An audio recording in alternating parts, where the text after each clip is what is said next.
معاشرہ، معیشت، میڈیا، مذہب اور ماں۔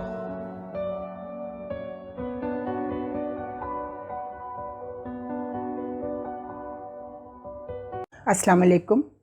چینل M5 سے نسرین حسین پرویز آپ سے مخاطب ہے۔ تو آپ کو آہستہ آہستہ ہمارے جو اسٹوڈیو جو ہم بنا رہے ہیں اپنی لائبریری کی قربانی دی ہے، تو آپ کو سیٹ بھی بدلے ہوئے نظر آ رہے ہوں گے۔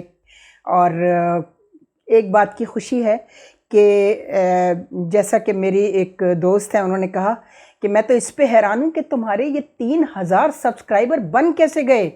یہ 25 کروڑ کے ملک میں مشکل سے 25 لوگ ایسے نہیں ہیں جن کو یہ خیال آ رہا ہو کہ معاشرہ بالکل تنزلی کی طرف چلا گیا ہے، اور تم نے اس کینسر پہ سرجری اس کی شروع کر دی ہے۔ تو یہ تو بہت ہیں تمہارے ویوز۔ پھر مجھے میرے پروڈیوسر نے جب بتایا کہ کوئی جنید اکرم ہیں، وہ بھی کام بہت اچھا کر رہے ہیں، ولاگر ہیں وہ بھی، اور انہوں نے کہا کہ مجھے تو 8 سال لگے ہیں اپنے چینل کو اسٹیبلش کرتے۔ تو وہ بیچارے ولاگر، ان کا کوئی تجربہ بھی نہیں تھا، کچھ نہیں۔ میں تو بڑا اللہ سے کہتے ہیں نا کہ تکبر نہیں کرنا چاہیے، میں سوچ رہی تھی لیں جی میں تو بڑا تیر مار لوں گی، چونکہ میں نے تو سب سے پہلا پروگرام پاکستان ٹیلی ویژن سے جو ٹاک شو ہوا تھا جسٹس سجاد حسین شاہ کے اوپر جب اٹیک ہوا تھا سپریم کورٹ پہ، تو اس وقت کافی تھرل شام کے اخبارات نکلا کرتے تھے، انہوں نے کریٹ کیا تھا۔ تو چوتھا ستون کے نام سے پہلا ٹاک شو میں نے کیا تھا، مشاہد حسین سید منسٹر انفارمیشن تھے۔ تو اس میں بھی بہت ساری رکاوٹیں کچھ لوگوں نے ڈالیں، جو وہیں سے یہ سلسلہ چل رہا ہے کہ ہماری کچھ ایجنسیز تھیں جو صحافیوں کے ساتھ تھیں، یعنی گندگی پھیلانے میں وہ ان کے ساتھ تھیں، تو انہوں نے بڑی رکاوٹیں ڈالنے کی کوشش کی اس پروگرام میں، لیکن اللہ نے کرا دیا، 4 ایپیسوڈ میں چلا وہ چوتھا ستون کے نام سے۔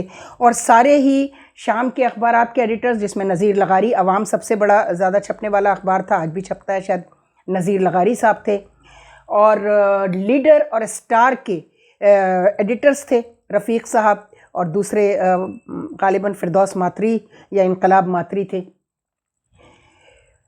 اور کرائم رپورٹرز تھے سب جگہ کے۔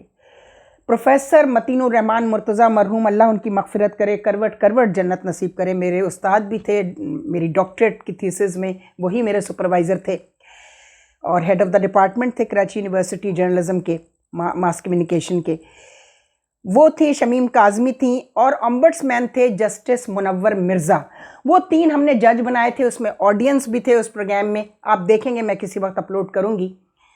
اور وہ جو پروگرام تھا اس میں کرائم رپورٹرز تھے، اور اقبال حیدر صاحب تھے، ان کے بارے میں بڑا تھرل کریٹ کیا جا رہا تھا، چونکہ وہ اپوزیشن میں تھے، سینیٹر تھے، اور ان کے ساتھ ایک اخبار نویس نے بدتمیزی بھی کی تھی، تو ہم نے وہ ساری چیزیں کور کی تھیں۔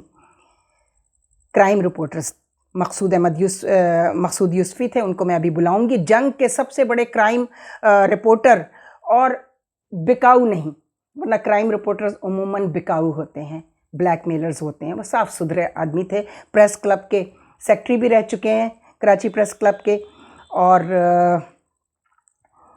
بس اتفاق ہے کہ مقصود یوسفی میرے واٹس ایپ گروپ پر بھی نہیں ہے، اور نہ ہی میرے یوٹیوب پر کبھی میں ان کو بلا سکی، مجھے یاد ہی نہیں رہا۔ اب انشاءاللہ آپ ان کو بھی دیکھیں گے، خانزادہ صاحب کو دیکھیں گے، ڈان میں ہوتے تھے کراچی پریس کلب کے۔ میں اب ان جرنلسٹوں کو بلا رہی ہوں، جس میں سعید صاحب بھی ہیں، جو 92 چینل جو ہے ان کا اخبار جو ہے اس کے ایڈیٹر ہیں، کراچی کے بیورو چیف ہیں، ان کو بھی کہا ہوا ہے، لائن اپ کیا ہوا ہے۔ اور اب انشاءاللہ چونکہ میڈیا ہمارا ایک سبجیکٹ ہے چینل 5 کا، تو ہم کوشش کریں گے کہ جو جرنلسٹ ہیں، ہم اس پہ بہت بات کر رہے ہیں، جس پہ ابھی شازیہ ذیشان جو ہیں، ان کو میں نے بتایا کہ صحافی ہوتا کون ہے۔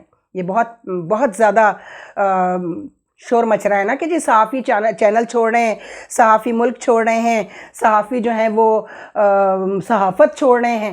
ارے چھوڑ بھی دو تو کیا فرق پڑ جائے گا، تم کون سے صحافی ہو کہ تمہاری صحافت چھوڑ دینے سے تو کوئی صحافت میں بہت بڑا خلا پیدا ہو جائے گا تمہارے چھوڑنے سے؟ تم نے تو گندگی پھیلائی ہوئی تھی صحافت کے اندر۔ اچھا ہے جتنی غلاظت اور گند ہے وہ یہاں سے نکلے، جائیں. ملک چھوڑ کے جاؤ گے تمہاری تو موجیں لگ گئی ہیں نا. اتنا پیسہ کما لیا جو تم کبھی زندگی میں سوچ نہیں سکتے تھے کہ تمہارے پاس اتنا پیسہ ہوگا. اب کما لیا ہے نا بہت. جاؤ اور کسی ڈھنگ کے ملک میں جا کے ذرا اس طرح کی صحافت کر کے تو دیکھو جیسی تم یہاں کر رہے ہو. پھر تمہیں پتہ چلے گا. ساری زندگی کے لیے جیل میں ڈال دیے جاؤ گے, نکلو گے نہیں آخری سانس تک. یہ جو تم پر نرمی کی گئی, تمہارے ساتھ نرمی کا برتاؤ کیا گیا, تم نے اس کو ڈھیل کو تم نے ڈیل سمجھ لیا. ڈیل ویل نہیں تھی جی, ڈھیل دی ہوئی تھی. تو ذرا آپ دیکھتے جائیے, 2-3 مہینے کی بات جا رہی ہے اور انشاءاللہ تعالیٰ بہت اچھے دن پاکستان کے لیے آنے والے. میں قرضے کے حوالے سے بات نہیں کر رہی. یہ جو قرضہ آیا جس پہ خوشیاں منائی جا رہی ہیں, جس پر آج پرائم منسٹر نے شکر ہے انہوں نے کہا بھی کہ نہیں جناب وہ خوشیاں نہیں منا رہے ہیں, ہم ڈیفالٹ سے بچ گئے. بھئی آج بچ گئے ہو نا, اگست تک کے لیے جب تم جا رہے ہو تم نے سوچا ہم لوگوں کو, مجھے نہیں پتا, اللہ ان کی نیتوں سے واقف ہے. اور خاص طور پہ میں اسحاق بھائی کو, تو اسحاق ڈار کو تو میں کبھی بھی ان کی نیت پہ شبہ نہیں کر سکتی, because he tried his level best. He is not well. وہ بیمار ہیں, اس کے باوجود انہوں نے 20 گھنٹے کام کیا ہے 24 گھنٹے میں سے. اور وہ ڈیفالٹ ہونے سے جس کا بہت شور مچایا جا رہا تھا, دیوالیہ ہو رہا ہے, دیوالیہ ہو رہا ہے, دیوالیہ. مجھے افسوس ہوتا ہے جب شبر زیدی صاحب جیسے انسان بھی آ کر کہتے تھے کہ ہاں جی ڈیفالٹ ہو گیا ہے, کبھی کہتے تھے ڈیفالٹ ہونے جا رہا ہے. ایسے نہیں کرنا چاہیے, اس سے لوگوں میں مایوسی بڑھتی ہے. آپ اکابرین معیشت ہیں, آپ کو لوگوں میں خوشی اور اطمینان بانٹنا چاہیے, امید بانٹنی چاہیے. لیکن آپ نفرت, نا امیدی اور مایوسی بڑھا رہے ہیں. آپ ایسا نہ کریں, آپ سے یہ توقع نہیں ہے. تو اب تو پہلے تو صحافی بکاؤ ہوتے تھے, اب سنا ہے, میں شبر بھائی کی بات نہیں کر رہی, شبر زیدی نہیں, میں بہت سارے دیکھتی. ایک شاہد حسن صدیقی بہت اچھے اکانومسٹ ہیں, اور انشاءاللہ میری پوری کوشش ہوگی. اشفاق اللہ صاحب, مسعود احمد نقوی کو تو ہم پہلے ان کا پورا 1 گھنٹے کا انٹرویو کر چکے ہیں, اس میں انہوں نے پوری پولیں کھول دی تھی کہ IMF is not at fault. وہ ہمیں کبھی نہیں کہتا IMF کہ یہ اس کی قیمت بڑھا دو, اس کی قیمت بڑھا دو. یہ ہمارے کرتوت ہیں جو ہم پروجیکٹ کے پیسے کھا جاتے تھے, اور جس کی وجہ سے IMF جو ہے وہ اتنا ناراض ہوا کہ انہوں نے کہا اب ہم آپ کو قرضہ نہیں دیں گے. یہ جتنی انفلیشن آئی ہے, انشاءاللہ اچھا وقت نہیں رہا تو برا بھی نہیں رہے گا. میں ایک امید اور ایک آس دلا رہی ہوں, مایوسی کو کم کرنے کی کوشش کر رہی ہوں, چونکہ خدا میری نیت سے واقف ہے. پوری امید ہے انشاءاللہ کہ اللہ تعالیٰ اپنے حبیب کے صدقے میں, اپنے ائمہ طاہرین اور اپنے اصحاب کے صدقے میں, اپنے اولیاء کے صدقے میں, جتنے نیک لوگ دنیا میں جنہوں نے انسانیت کی بھلائی کے لیے کام کیا, ان کے وسیلے سے کہتی ہوں کہ پروردگار ہمارے اجتماعی گناہ اور انفرادی گناہ معاف کر دے, اور اس ملک کو وہاں لے جا جہاں ہم اپنے بچوں میں جو بڑھتی ہوئی مایوسی دیکھ رہے ہیں اپنی اس جنریشن میں. میرے گھر کے بچے ہیں, میرے بھتیجے ہیں, بھتیجیاں ہیں, میری بھانجے بھانجیاں ہیں, بہت مایوسی بڑھ رہی ہے. اس کو کم کرنا ہوگا اور اس کے لیے کوششیں ہو رہی ہیں. اپنے chief of army staff general Asim Munir صاحب کو اس بات پر بہت مبارکباد دیتی ہوں, ان کی پوری ٹیم کو, پوری اسٹیبلشمنٹ کو, کہ انہوں نے اکنامک فیسیلیٹیشن اپنے ہاتھ میں لی ہے. صرف یہ فیسیلیٹیشن نہیں ہے, they will keep an eye on culprits. یہ یاد رکھیے گا, they will keep an eye on culprits. یہ جتنے کلپریٹس ہیں, پولیٹیشنز اور بیوروکریسی, ان کے اوپر نظر رکھی جائے گی, ان کو چیک کیا جائے گا. چیک اینڈ بیلنس کا سسٹم شروع ہونے والا ہے.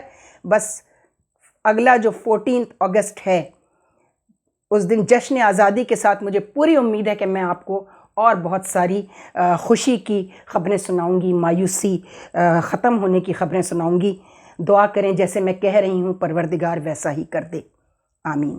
خدا حافظ. افسانۂ ہستی ہم اپنے آقا کو سنائے جاتے ہیں.